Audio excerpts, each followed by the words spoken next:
This game came down to the wire. ULM coming in as 17-point underdogs against the undefeated James Madison, and they pull off the upset at home here tonight.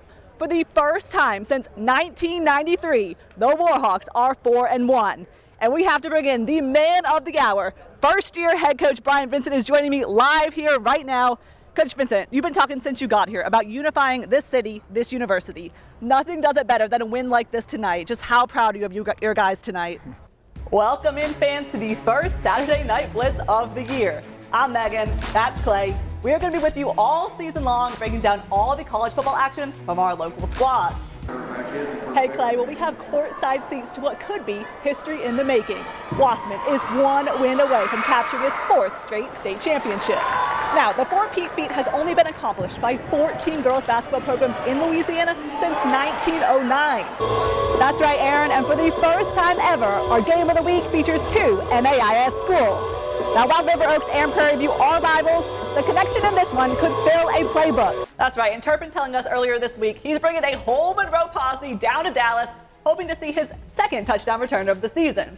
Dennis Allen, he has a lot of playmakers to plan for, though. Dak Prescott in that new record-breaking contract, CeeDee Lamb, and of course Micah Parsons leading the defense. That's right, Aaron, and as you can hear behind me, fans are fired up for the Panthers' 12th appearance in the semifinals as they welcome in the Wildcats.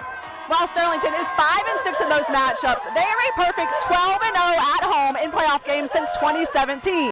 A quarterback battle is heating up out at Malone Stadium. Welcome to sports. Brian Vincent upping the competition with 7 QBs on the roster. Hey Aaron, and welcome fans to Burton Coliseum here in Lake Charles. 5 Northeast Louisiana squads made the trip to the top 28, but now only one survives in the chase for the championship. The best way to start the high school football season. It is a top 3 matchup in 5A with our very first Farm Bureau Game of the Week ball up for grabs. Welcome back. Well, there is nothing better than heading out to the ballpark on a sunny day in June. But when that ballpark is Tarver Braddock Field, there is some magic dirt on the diamond. Oh, what you got? Burgers, bats, and a rowdy crowd. Tommy here. The perfect pitch sequence to hit a home run derby out of the park. But when the Tarver Braddock Foundation steps up to the plate, spectators can always expect a curveball. The real reason you're here is because we heard about y'all. We heard about what amazing human beings you were and what awesome parents you were. And so look around here. This is the Tarver Braddock family. And from our family to yours, you're going to Disney World.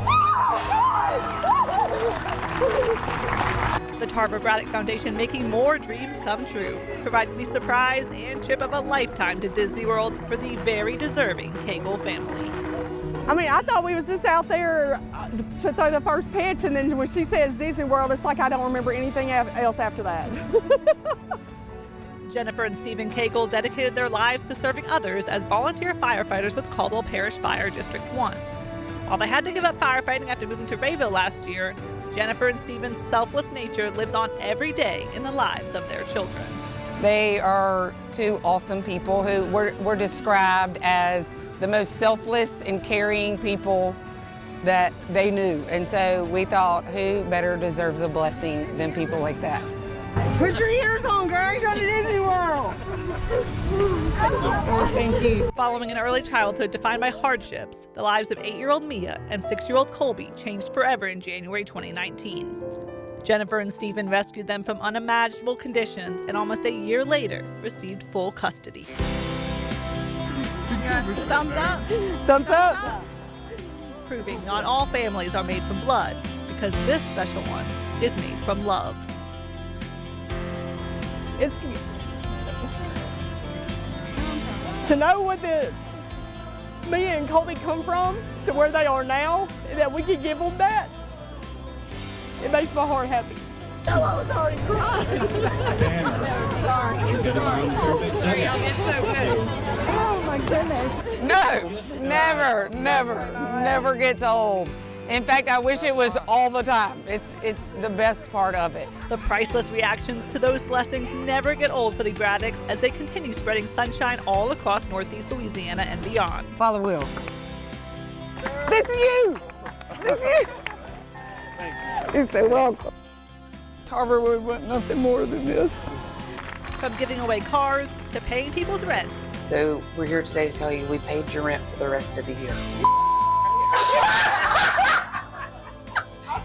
The foundation continues honoring the life of Neville athlete Tarver Braddock, who passed away in a hunting camp accident in January 2024. The sooner you stop asking why and start saying what now, the better off you'll be. You all have helped us move mountains in the what now. We miss you and we love you, Tarver. The Braddocks What Now? To spread love, laughter, and happiness through random acts of kindness. It's mattering. It's mattering. It's immeasurable for us to be able to say thank you to the people that help us to keep it going, that let us do blessings in Tarver's name. It literally keeps us surviving day to day. We're so thankful. In its first year, the Tarver Braddock Foundation has provided nearly $200,000 in scholarships, sponsorships, and surprise gifts. But the true gift for the Braddock family? Knowing how proud they are making Tarver. Well, I know he would say he's proud of us.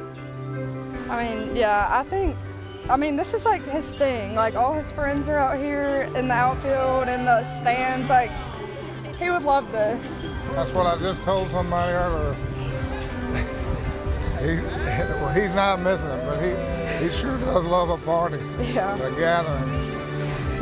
He's here. That angel in the outfield just dusted some Disney magic on a moment one family will never forget. It would,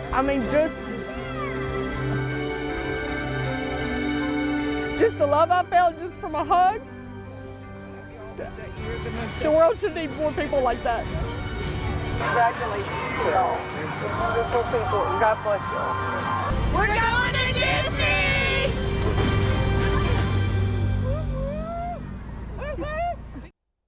To learn more about the Tarver Braddock Foundation and ways to get involved, we'll have a link on our website at knoe.com. Welcome to sports. The Moccasins taking Monroe by storm since the franchise's reemergence following a 23-year hiatus. Over 87,000 fans packing the Snake Pit through the Mocs' first 19 home games. That number leads the Federal Prospects Hockey League in attendance, averaging 4,600 per game. But a special group of season ticket holders get the festivities cooking before the Moccasins even hit the ice. No sporting event is complete without a good tailgate. Meet the Moccasins tailgate team. Go Mocs! So it all really started with Facebook. There's an unofficial Monroe Moccasins fan group page, and I threw out there, I said, what do you guys think about putting a tailgate together? And 4 families all chipped in and put it together, and it has grown a lot since then. I came up with the idea of this myself. While the origin story may be up for debate, the fandom dates back to the original Moccasins franchise over 20 years ago. We would show up to dance for the cameras, that's about it. I was 5 years old. Yeah, we came when I was younger too. Getting to share the tailgate with the next generation is the icing on the cake. It's awesome. It's been a whole lot of fun. I knew I'd enjoy it. I knew I'd come to a lot of games. I never thought I'd have this much fun. You never know who's going to show up to the tailgate, like Moccasins managing partner and president Parker Moscow. It's unbelievable. I can't wait to see it grow bigger. I mean, when you go to Louisiana and you're at a sports event, you think of tail games. So to bring it to hockey, unreal. Or how about the brain behind the infamous bacon costumes? Woo! Let's go Mocs! Woo! Get him bacon. Get him bacon. Bacon-wise, one night he was suspended, and he was going around the crowd, getting with the kids and everybody signing autographs and all that. We crossed paths, and I told him, I said, we're going to do something, be ready. We're going to do something with your name. He said, all right. And a couple weeks later, we come up with this. It's now time to pack it all up and head inside the Snake Pit. Something about you hockey fans, get your wristbands, whoop whoop! Let's go Moccasins! just have to make a pit stop first, you know, for the essentials. Then it's up to their season ticket seats where everyone has a favorite course. We home, baby. Honey, I'm home. Oh, the W's. Gotta win, baby. That and the fans. Yeah. The fans. The crowd gets into it. The crowd has a good time. The kids enjoy it. They dance and have a blast. I'd say when Bacon and Manny Run starts having a lot of fun. And by that, I mean when they fight. Do you think you're the biggest Moccasins fan there is? No. Oh, yeah, you are, son. There are so many other fans. So many. And hey, tailgating is tough work. The team might lose a few of their own along the way.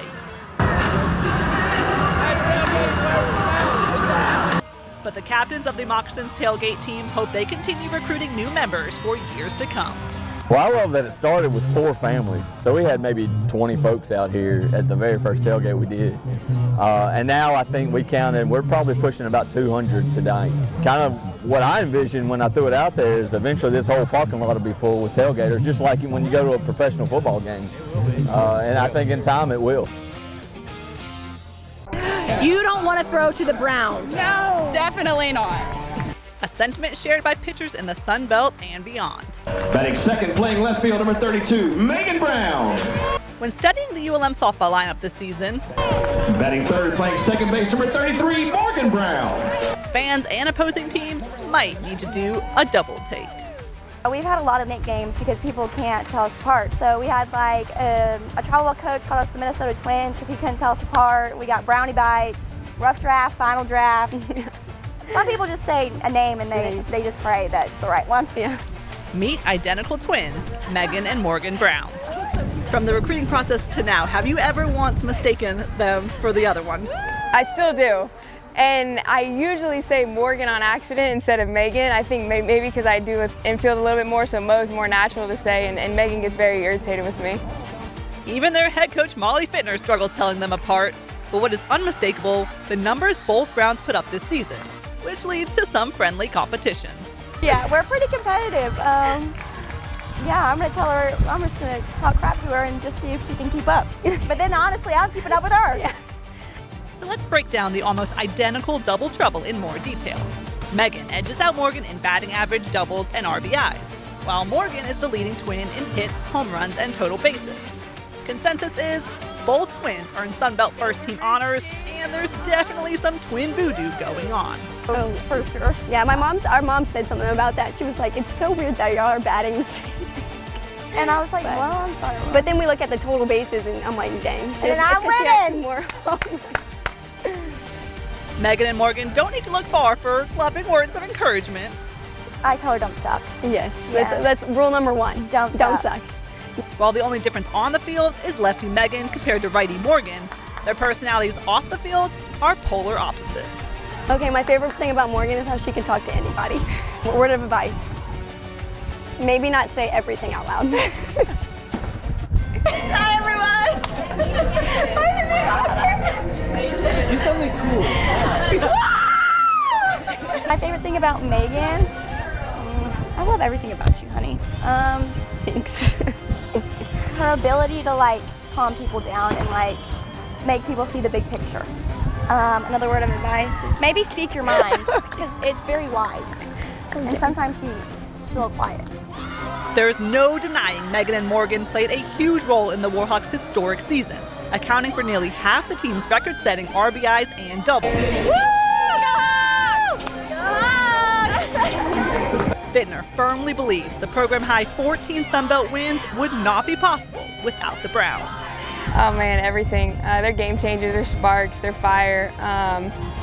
You're not going to find a much better duo than those two. They make each other better on a daily basis. They tell each other what they don't want to hear. They also tell each other what they want to hear. So as a coach, it's a dream.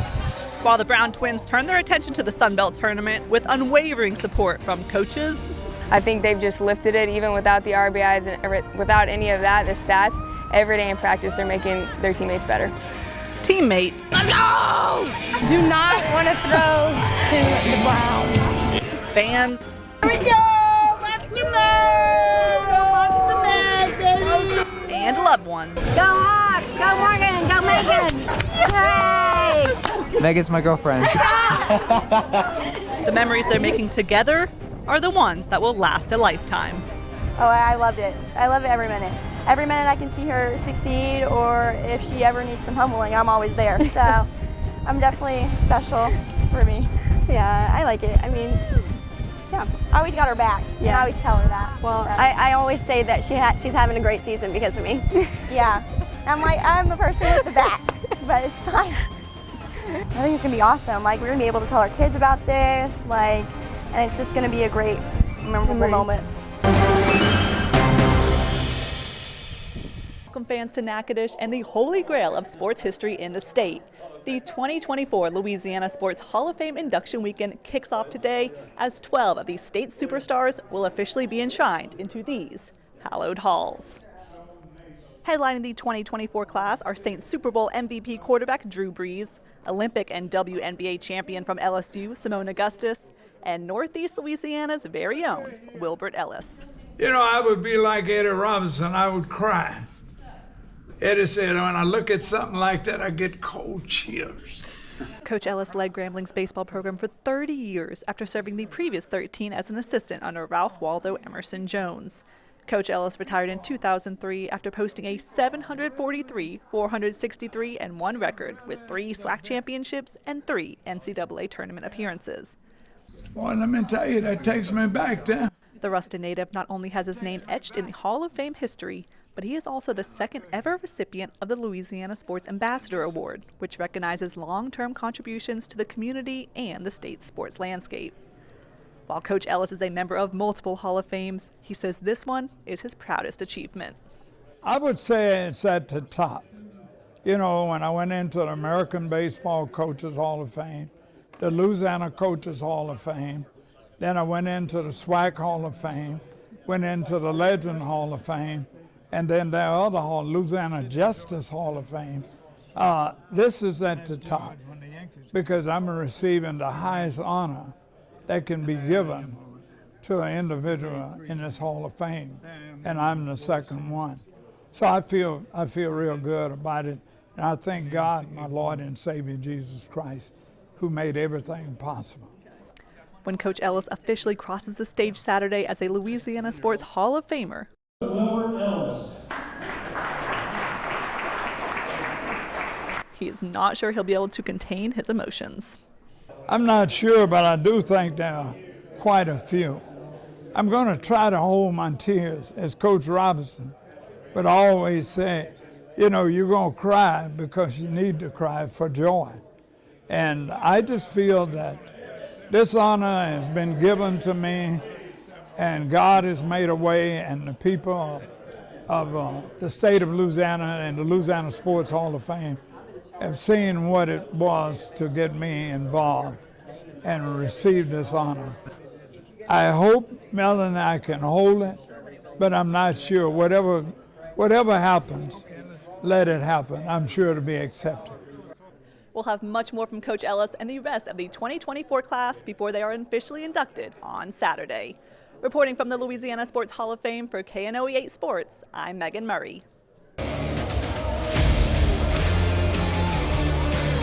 Right now, KNOE 8 Sports named the best sportscast in the state 4 out of the last 5 years from the Louisiana Sports Writers Association. So I wake up this time every year and I got anxiety, I got butterflies, but I think that's a good thing. You know, I think when you wake up and you don't, it's probably time to go do something else. And as long as you're still getting those butterflies and anxiety and can't wait to get out there, it's, you know, there's nothing better this time of the year. I think the World of these guys is a really good group. They've been working hard. I think now it's time for them to start, you know, putting forth that effort and the energy when we get on the field on February 14th. It's rejuvenating every year. There's nothing like, this is like Christmas morning for me when you get a chance to watch your guys get out there. There's nothing like opening day. The Bulldogs, Warhawks, and Tigers fired up, and so are we. It is officially opening day of the college baseball season. Welcome to a supersized edition of sports. We have you covered from the Moccasins and high school hoops, but we start at the perfect place to be on Valentine's Day. It's the Love Shack. The Diamond Dogs setting out to reach their 4th regional in the last 5 seasons, and it all starts today against Maine. The Lane train rolling into his 9th season at the helm, and Burrows penciling in 2 local stars to opening day lineup. Neville product and LSU transfer Zeb Ruddle, and reigning West Monroe champion Trey Hawsey. The true freshman making his first collegiate start. How about an inning-ending double play to get your career as a Bulldog going? Hawsey's grandfather giving it a thumbs up for that effort, and he'll also like this.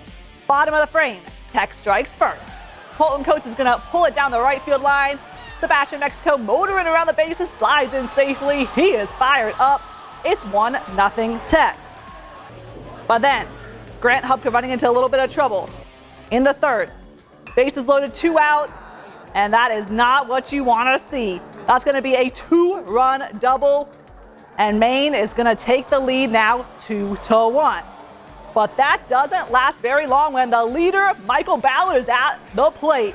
He unloads on one, 2-run bomb to left, and that'll get the home crowd back in it. It's now 3-2 Tech. And then Will Stafford keeps the pressure on.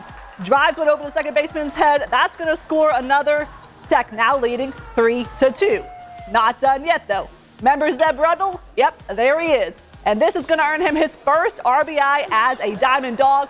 Fielder's choice, the speed beats it out, and Tech is up 4-2. The rain starts coming down. We go into a delay, but the relief pitching in this one was awesome, and they held on to win. Tech goes on to unload the offense in the final innings, and Louisiana Tech picks up an opening day victory, 14-3. Let's now play 2 out at the Lou. Great afternoon to check out the Warhawks versus Eastern Illinois. Just the 3rd ever matchup between these programs. ULM legend Lou Santamont and former athletic director Bruce Hanks anxious to see some Warhawk baseball. Off to a shaky start though. Starter Daniel Gonzalez with some opening day jitters, loads the bases, walks in a run. ULM down 2-0 in the 1st. Colby Lunsford trying to jumpstart the offense, drives this one to the wall, and he'll be stranded at 2nd though. Now ULM down 4-0. Trying to get some life going in the bottom of the 2nd. Bases loaded, 1 out. Fielder's choice is going to score 1, and the Warhawks are on the board. 3 runners still on board. We have slugger Jake Haggard coming to the plate, and he does what cleanup hitters are supposed to do. Cleans it up, a 3-run shot. The Warhawks win their season opener 11-7. How about a sweep to start the season too? ULM takes game 2, 8-1. Grambling baseball out in Houston for the HBCU Classic to start the season. Top of the 6th, we're tied at 4. And Canoe Jacob Gishard gets a hold of one, crushes a 2-run homer. That's going to give the Tigers the lead. This one would go to extras, and the defense of Grambling steps up. G-men start the season off with a thrilling win over Jackson State, 8-7. You know, I would be like Eddie Robinson. I would cry. Eddie said, when I look at something like that, I get cold chills. I cry about it. The legend Wilbur Ellis getting some more cold chills as he is now a member of the College Baseball Hall of Fame. He will also be honored by the Astros this weekend at the HBCU Classic. This comes on the heels of him being inducted into the Louisiana Sports Hall of Fame last summer. And then had a whole army to come down and surprise me. That really got me kind of fired up. And then a few days ago, I received this call from the National Collegiate Baseball Hall of Fame in Kansas City. And it's the National Hall of Fame, and it's quite an honor. And I'm so proud to still be able to go, and I think this make my 8th or 9th Hall of Fame, so thank God for that. Tough day for our squads on the softball diamond out at the La Tech Classic. Arkansas, the 13th ranked team in the country, they show why. They run will both ULM 11-2 and the home team Louisiana Tech 9-1. Let's head out to West Monroe. The Rebels looking to rebound after that stomping Catholic gave them in Game 1. The Bears won 15-1 on their opening day. Let's see if Game 2 will be any different. LSU commit Braden Colpitt on the mound for the Rebels. First offensive life, he'll take it. First inning senior Linton Arledge gets one past the first baseman. That'll bring in a run, give West Monroe the lead. What does Coach Semino want to see? Still in the first, a few batters later, Carson Hawsey getting underneath one. That works for a pop fly. Good catch from the outfielder, but it's a sac fly. The Hawsey brothers having a day, 2-0 Rebs. Second, Catholic looking to respond. Mills Richardson would give them the spark launches one deep to center. Plenty of time for Ed Enrique to touch home. That brought 2 in.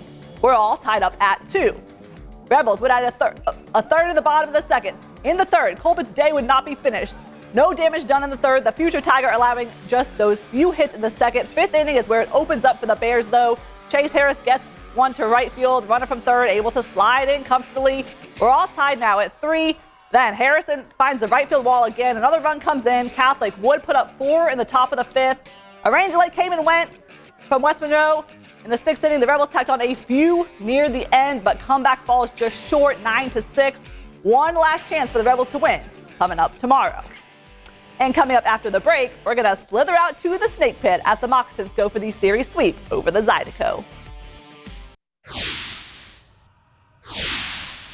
Welcome back. Well, if you didn't have a Valentine's Day date, you could have spent it with over 5,700 of your closest friends. The Moccasins leading the league in attendance and selling out the Snake Pit once again. The Mocs now ready to follow up on that thrilling shootout win over their rivals Zydeco and send fans home feeling the love. The Moccasins catching Baton Rouge at a good time in the middle of a 15-game road trip and losers of 4 straight. And the Mocs take advantage of the sluggish Zydeco early. Blake Anderson, he's going to unload a wrist shot over the blocker's side, and he buries it. He has Zydeco's number with his 4th goal against them, 13th overall. It's 1-0 Monroe halfway through the first period. Sellout crowd on their feet, but not for long. Elijah Wilson also plays well against his rival. 2 goals last night. Picks up where he left off, just flutters it past Sean Kuhn. 20th goal of the season. We're all tied at 1. Same score, 10 seconds left in the first period. The Wave breaking out at the Snake Pit, but it was the Zydeco who catch the Wave. Bad bounce off the board. Somehow this one ends up sneaking through Kuhn.